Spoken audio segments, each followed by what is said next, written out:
കാണുക നാട്ടുരാജ്യ ന്യൂസ് നിങ്ങളുടെ വിരൽത്തുമ്പിൽ. ഇന്ത്യൻ പാർലമെന്റ് ഇലക്ഷനിൽ കോൺഗ്രസിന്റെ തിരിച്ചുവരവ്. തൊടുപുഴയിൽ വൻ വിജയാഘോഷം.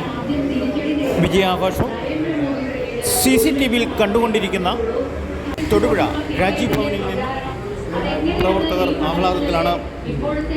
തൊടുപുഴ രാജീവ് ഭവൻ ഓഫീസിൽ നിന്നും നമ്മുടെ ഇന്ത്യൻ പാർലമെന്റ് നമ്മളോടൊപ്പം. ഇത്ര ഒരു വിജയം പ്രതീക്ഷിച്ചതായിരുന്നു. നമ്മുടെ തൊടുപുഴയെ സംബന്ധിച്ച് എങ്ങനെ വിലയിരുത്തും?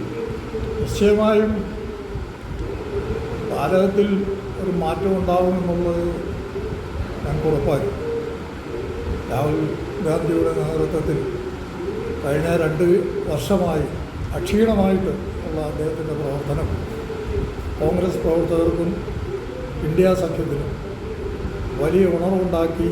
അതിൻ്റെ റിസൾട്ടാണ് ഇപ്പോൾ കാണുന്നത്.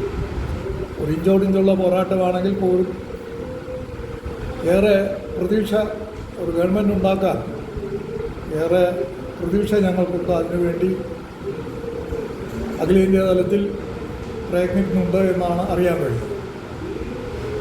കേരളത്തിൽ ജയിച്ചതെല്ലാം വലിയൊരു ഭൂരിപക്ഷത്തോടു കൂടിയുള്ളൊരു വിജയം, അതെങ്ങനെ വിലയിരുത്തും? കേരളത്തിലെ വിജയം തിളക്കമാർന്നതാണ്. ഒരാവർത്തനമായിട്ട് വേണമെങ്കിൽ അതിനെ കണക്കാക്കാം. സംസ്ഥാന സർക്കാരിനുള്ള പ്രതിഷേധമാണോ കേന്ദ്ര സർക്കാരിനുള്ള പ്രതിഷേധമാണോ ഈ വിജയത്തിന് കാരണം? ഇത് രണ്ടും ഉണ്ട് എന്നുള്ളതാണ് എൻ്റെ ഒരു വിലയിരുത്തൽ. ഒരു കേന്ദ്ര വിരുദ്ധവും സംസ്ഥാന വിരുദ്ധവും ഇതിനകത്ത് പ്രതിഫലിക്കുന്നുണ്ട്. വൈകുന്നേരത്തെ പ്രകടനത്തെ പറ്റി കൂടി വൈകുന്നേരം 4 മണിക്ക് ഞങ്ങളിവിടെ പ്രാദേശികമായിട്ട് ഡീൻ കുര്യാക്കോസിൻ്റെയും അതുപോലെ തന്നെ സംസ്ഥാനത്തിലെ UDF-ൻ്റെ ഒരു ഉന്നത വിജയമാണല്ലോ നേടിയിരിക്കുന്നത്. അപ്പോൾ അതിൻ്റെ ഒരു ആഹ്ലാദ പ്രകടനം വൈകുന്നേരം 4 മണിക്ക് UDF നേതാക്കന്മാരുടെ നേതൃത്വത്തിൽ ഉണ്ടാവും എന്ന് ഞങ്ങൾ തീരുമാനിച്ചിരിക്കുന്നു. നമ്മുടെ വിലപ്പെട്ട സന്തോഷം ഡീൻ കുര്യാക്കോസിൻ്റെ വിജയം, അതിനെപ്പറ്റി സംസാരിച്ചില്ല.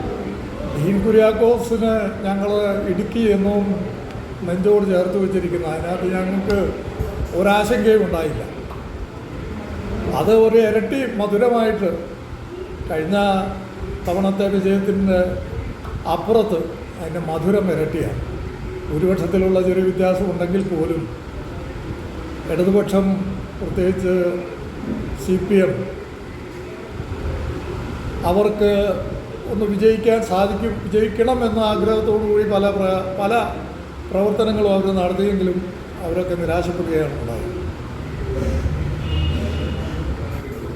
നാട്ടുരാജ്യ ന്യൂസിന് വേണ്ടി camera and reporting Thodupuzha Rajiv ഭവനിൽ നിന്നും KK വിജയൻ.